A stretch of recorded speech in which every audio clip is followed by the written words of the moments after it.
For those of you watching on Zoom and the other congregations, I'm going to leave the slides up today, and rather than just clear the screen, because I've got a lot of slides I want to show you. So you'll probably have to move which image you want to see most of, just a heads up. Untold stories of Unitarians and Universalists. So this whole sermon actually starts a little bit more than a year ago at the 2022 General Assembly.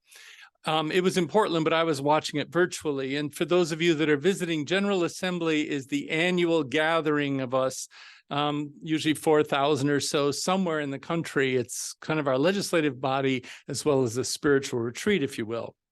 So I was looking forward to the Ware Lecture, which is a really fancy name for saying the keynote speaker. And that night it was Ibram X. Kendi. He's quite an impressive young man. This is the bio listed for the event. Ibram Kendi is author of 5 straight #1 New York Times bestsellers, including How to Be an Anti-Racist and the National Book Award winning Stamped from the Beginning, A Definitive History of Racist Ideas in America. In 2020, Time magazine named him one of the 100 most influential people in the world. His relentless and passionate research puts into question the notion of a post-racist society and opens readers' and audiences' eyes to the reality of racism in America today. Kendi's events are sharp, informative, and hopeful, serving as a strong platform for any institution's discussion on racial discrimination. He lived up to that. He was very, very impressive. But what I wanted to talk about that struck me was after the very engaging lecture, the UUA president, Susan Frederick Gray, who's also on the slide, the two of them sat in chairs like a talk show host and just did this informal discussion with them both live on camera. Now, Kendi had done his homework. I'm sure he hadn't heard much about Unitarian Universalists before he was invited to do this keynote, but he'd done his homework. And he was very complimentary of Unitarian Universalism and our support for anti-racist work that we've been engaged in for decades. But Frederick Gray was quick to point out there's a few skeletons in our closet. She said, you know, we have had some very racist leaders in our past. And actually, there's an active controversy about the posters in the lobbies of many of our congregations titled 100 Unitarian Universalists Who Made a Difference. Frederick Gray specifically mentioned John Calhoun and Theodore Parker, of all people. Now, it was merely a passing comment in the dialogue, but I'd never heard that there was a controversy over that much beloved poster, and I kind of took note of it and stored it somewhere. Well, here's the poster. So, when I got back, and then it was towards the end of the summer, actually about at the same time that I was at General Assembly or watching it from home, there was a group here at Open Circle who had decided it was time to refresh the way this place looked. It was the decor committee. And so it was a time of change. It was a time for thinking, well, who are we as a congregation now? What kind of space do we need? And what rooms maybe could be repurposed? And what do we need to put in all of these spaces? Well, this poster, a shabbier version of it, this is the new one, was hanging in the front in some way, shape, or form for years. It was here when I got here 5 years ago, and it looked a little worn out. I think it had fallen off a few times, and I'm not sure that the frame was the best that it could have been in. And so there was sort of some talk of just getting rid of it and we'll replace it with something else. But then came Barbara Lucas. She's a lover of history as well as Unitarian Universalism, and she proposed to save the poster. She actually offered very generously to pay for an upgrade, to have it nicely matted. Barbara, I'm not even sure if you bought a new poster or used the old one. Use the old one, okay. And then had it matted beautifully and actually had it framed. And it is now in our front parlor, which is the former lobby. So after the service, we can all go take a tour. Well, somehow I got involved in this conversation, and I commented that I'd heard that the poster had fallen out of favor and that we should probably just go seek something else more appropriate. And then I kind of told a brief synopsis of the Ware Lecture story that I just told you. Well, that caused great consternation. I was accused of being part of the cancel culture. Merely because one or two of the 100 may have a checkered reputation, we were going to get rid of the whole kit and caboodle. And so this is where those two are. There it comes up on the screen. I should also point out that this is actually really the 99 Unitarians and Universalists who made a difference, because the very last one in the lower right-hand corner says, "and you," and it's like a fake little mirror thing. So clever, right? Well, I knew who John Calhoun was mostly because I used to live by Lake Calhoun in Minneapolis, but I didn't really know much about him, so I did a little research. So John Calhoun was a very famous person. He was the vice president of the United States to two presidents, John Quincy Adams, who was also a Unitarian from Boston, who's also on this poster, and Andrew Jackson, who was not a Unitarian. Now, Adams and Calhoun were part of the co-founders of All Souls Unitarian Church in Washington, D.C. So in this country, that's the Mecca, that's the big cathedral of Unitarianism, and it's a very, very vibrant, functioning congregation to this day. Now, unfortunately, John Calhoun was also a staunch defender of white supremacy through policies that forcibly marginalized and brutalized non-whites. He believed that slavery was both good for the slaves as well as the owners. Now, when I looked it up, they said he was part of Southern Unitarianism. I didn't have a click to figure out what that was, but I have a hunch it was part of the Unitarianism of the landed gentry, and that's the beliefs that they believed in to make sure that their slaves remain slaves. He was very instrumental in annexing Texas so that slavery could expand in the South and it would add more senators on the slavery side in the Senate. And then to top that off, he was a key player in the Jackson administration, Andrew Jackson, which initiated one of the most horrific genocides of Native Americans, the Trail of Tears. You've probably heard of it, forcing all the tribes in the Southeast US, particularly Georgia, to relocate to Oklahoma. Many died on the forced march, and it decimated the once strong and very proud tribes. So that was John Calhoun. And by the way, this is in alphabetical order, so you can't see it on the screen, but John Calhoun is the red circled one near the top. Theodore Parker's 3 from the bottom. Theodore Parker, really? So this is a Unitarian minister. He's the one that coined the arc of the moral universe bends ultimately towards justice. That's that guy. So that's the quote that Abraham Lincoln used, and then Martin Luther King Jr., and then Barack Obama. So I really had a hard time with this one. But he did believe, he was a white supremacist. He believed that non-whites did not belong in America, that we were building a white Anglo-Saxon Protestant country and everybody else would have a tough time here. So why should we bother? But he believed that slavery was grossly immoral and was one of the strongest abolitionists. And that's why I didn't believe this, because the folklore is that he wrote his sermons with a loaded pistol on his desk in Boston because he was part of the Underground Railroad and he often had escaped slaves living with him, and he was going to shoot whoever came in the door and tried to take him away. So he very much was an abolitionist and very much against slavery. So what's the assessment of this? I thought, well, perhaps they both can be excused from believing in white supremacy ideology, because at the time, it was actually considered a reasonable and factual assessment. It was commonly believed. But it's never, ever acceptable to inflict the cruelty of slavery and genocide as an outcome of such beliefs, in my opinion, as Calhoun did. Those policies were absolutely counter to the ideals America was founded on. Clearly, Calhoun did not believe fundamental human rights extended beyond white citizens. So I don't really think this qualifies him as a UU who made a difference, for good anyway. I mean, I think all of that stuff kind of trumps the vice presidency and founding All Souls. So I guess in my mind, does that mean Theodore Parker was acceptable, but not John Calhoun?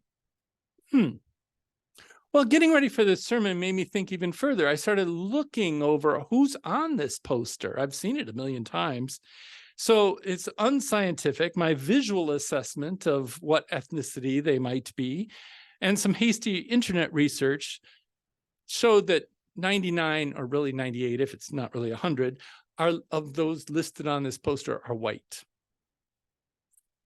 Oddly, Rabindranath Tagore, I'm sorry about the first name, he's the very famous Bengali poet and philosopher, is the only non-white photo who graces this poster. Was he even a Unitarian Universalist? So he is known to have been a humanist and a Universalist, so maybe. But whoever created this or whatever committee did it was casting quite a wide net. So it made me think there's a little bit of sketchy origins of the poster, and I didn't have time to research, and I probably could not find anything on the internet on who decided, who met the criteria of UUs who made a difference. The only consistency seems to be that they're somewhat famous and white. And given that last little mirror, fake mirror, I think the point was for people to come in the door, or people that are members of the congregation, and be very impressed by all the impressive people we've had in our ancestry, and then realize that you can be one of them too. Well, given that our congregations historically have been overwhelmingly white, I guess it makes sense that everybody on the poster would be white. I don't know. Anyway, that's what I discovered. So why is this important? Well, I think it goes to the quote from our responsive reading. One part of it, it is the church that assures us that we are not struggling for justice on our own, but as members of a larger community. And in this case, the larger community consists of the 100 UUs who made a difference. And if we're going to have it prominently displayed, we need to make sure it reflects our mutual struggle for justice. Well, Barbara and I had many discussions about this, and we decided to reach a compromise.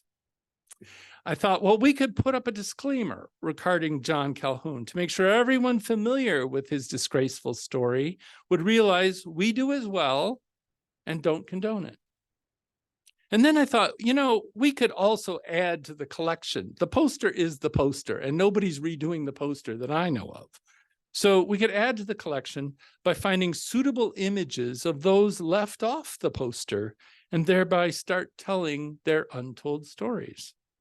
So this was my suggestion, and it all coincidentally, I did a sermon on this book about this time last year.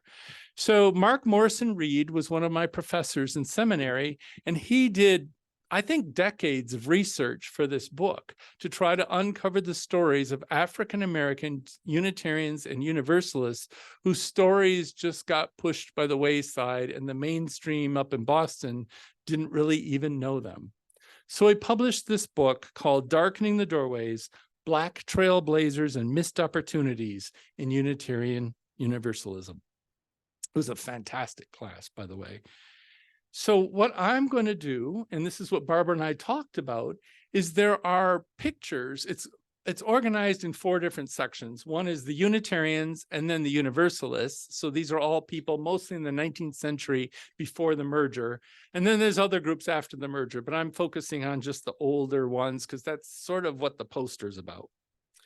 So the Unitarians, and in the back, there's this kind of key so you can figure out, and I'm sure the print is too small, but look at the numbers and I'll refer to that.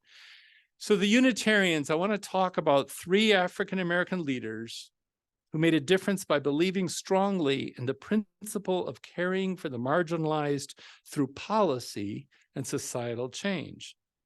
So the first one is number 1, Ethelred Brown, and I think this is the one I focused most of my sermon on a year ago, up at the top. Quite a character. He's a Jamaican, Black Jamaican, who was very religious, and somehow, some way, it's not clear what the story is, he discovered Unitarianism writings and then realized that he was a Unitarian, self-proclaimed. And so then he had to work really hard, as you might imagine, to get into seminary in the United States and then to become ordained. But he fought to do it, and he didn't have any money, so he got money together to do it. And he went back and then founded a church in Jamaica, which didn't work out too well. But then he moved his whole family to Harlem, and then he began to flourish. By 1928, Brown was the reverend of his own church, the Hubert Harrison Memorial Church, where he gave religious sermons and advocated for socialist ideas. Because in his mind, Unitarianism and the progressive nature for justice and socialism were very much intertwined and made a lot of sense together. Eventually, he was even hired by the Socialist Party of America as a speaker, and the Christian socialist publication World of Tomorrow as the office secretary. So quite an impressive person. The next one I wanted to talk about is right in the center, Peter Humphreys Clark. He lived from 1829 to 1925, long life. He was one of Ohio's most effective Black abolitionist writers and speakers. He became the first teacher engaged by the Cincinnati Black public schools in 1849. And he was the founder and principal of Ohio's first public high school for Black students in 1866. So pretty progressive given what was going on back then. Because of these accomplishments, he was named the nation's primary Black public school educator. Now, Clark is also remembered as the first African-American socialist in the United States, running for Congress in 1878 under the banner of the Socialist Labor Party of America. Pretty impressive. And then the third one is number 2, Frances Ellen Watkins Harper. So she was an author and activist who challenged Unitarians and other Christians to practice a form of religion that reflected, quote, a stronger sense of justice and a more Christ-like humanity on behalf of those homeless, ignorant, and poor, unquote. It's basically part of the social gospel movement from the end of the 19th century into the early 20th century. Now, interesting, after the Civil War, Harper, so African-American, Harper waged a dual campaign for women's suffrage and civil rights for all citizens. Her most famous moment occurred in May 1866. She delivered an address to the National Women's Rights Convention in New York. It's a famous convention, saying before thousands, quote, "Justice is not fulfilled so long as woman is unequal before the law. We are all bound up together in one great bundle of humanity, and society cannot trample on the weakest and feeblest of its members without receiving the curse in its own soul," unquote. Quite an impressive woman. So let's go on to the Universalists. Here, there's 4 who made a difference in the lives of impoverished African-American children and families in Eastern Virginia by creating schools so they could get an education in a system that was set up against them. So the first one is number 5. So over on your left-hand side, Joseph Jordan lived from 1842 to 1901. Joseph Jordan was, or Reverend Joseph Jordan, was the first African-American to be ordained as a minister by the Universalist denomination. Together with his wife, Mary Jordan, who's number 2, directly opposite of him with a really bad photograph, they founded the first Universalist Church of Norfolk, Virginia in 1887 and initiated an education effort for African-American children in Norfolk and the vicinity. So the missions and schools that were their legacy served thousands of children and families in Eastern Virginia over a period of a century when African-American children really weren't allowed in good schools. Now, number 4, which is below Joseph, is their daughter, Annie Bezell Jordan Willis. She became a teacher and a superintendent of the Suffolk Normal Training School and the Jordan Neighborhood House. For decades, she taught and supported hundreds of children and their families regardless of the varying degrees of assistance from a religious denomination. In Universalist history, it became controversial at some point whether they could afford to keep helping to fund these missions. And eventually they closed after 100 years because they chose not to fund them anymore. And then the last one is number 3 down the lower right corner. The next minister who took over for Jordan is Thomas E. Wise. He also founded more schools in Suffolk and Ocean View. So basically, it's this whole enterprise in this very impoverished part of Virginia, at least for African Americans, to help them after the Civil War and help them get an education. So my conclusion, these 7 Unitarian Universalists made a difference in their world. Maybe it wasn't as visible to the white world, but they certainly made a difference. They were all very impressive at how they lived their faith in very less than ideal circumstances. But apparently they didn't fit into the criteria of who made the poster. And there were probably many others as well. In defense of whoever the poster committee was, Mark Morrison Reed hadn't published his book yet, so they probably weren't even aware that they existed. So Barbara wanted me to make sure that you knew that we tried very, very hard to find these images so that we could frame them and put them around them. I went to Mark Morrison Reed. I went to the publisher of the book. And we got the same response after a delay and a delay and a delay, that all they had were these kind of sketchy looking things that probably came from newspapers or something. And if you blew it up in a frame, it probably pixelate and wouldn't look very good at all. We even went to a few photographers and consultants to see if, in this day and age, can you take something like this and then fix the parts that aren't there? No avail. But as I was working on this sermon and looking at the poster again, let me go backwards, although you probably can't see it very clearly. A lot of them, in some cases, are drawings. They're not necessarily photographs. Or I thought, well, why not? If there's some artists in one of our congregation that can do very good likenesses sketching, I think that's a suitable alternative if we could come up with something somehow to put some alternatives around. Is it worth the trouble? You have to ask. This took a year. Barbara was like antsy to get this thing going. I think it was, because I think it's important to make a statement about who we were and who we are and who we are becoming. So yes, we now are in a 21st century multicultural society.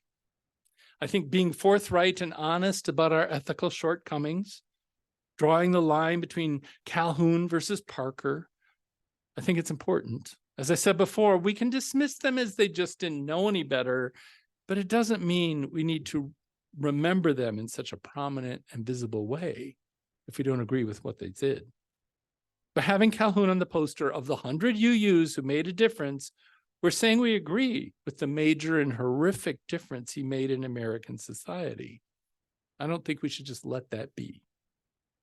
I mean, think about it. If your ancestors were adversely impacted by slavery or the Trail of Tears, what would you make of the poster when you saw Calhoun on it without any disclaimer next to it? We have a goal of centering the stories of those who've been historically marginalized. So ultimately, I think Barbara was correct. By removing the poster completely, it negated the wonderful achievements for the good of all the other 99, 98, however you want to count it. But I do think if we added a side note acknowledging Calhoun's beliefs and that we don't condone it, that would work. And if we can come up with a way to add non-white UUs and make a difference, let's balance the perspective and head for the future. Okay, but what's the larger message here? I want to close with this. This isn't about a poster. It's the impression that we might be giving outside visitors. It's about the underlying and subtle racist behavior. That's what this is about. So I think it's a message to all of us to be very careful about who we think or what we think belongs and what doesn't, or who belongs and who doesn't. We need to always be very aware of our cultural biases, Because ultimately, making the circle as wide as possible and as inclusive as possible is the most loving thing to do. And that is the world I think we all want to live in. Amen.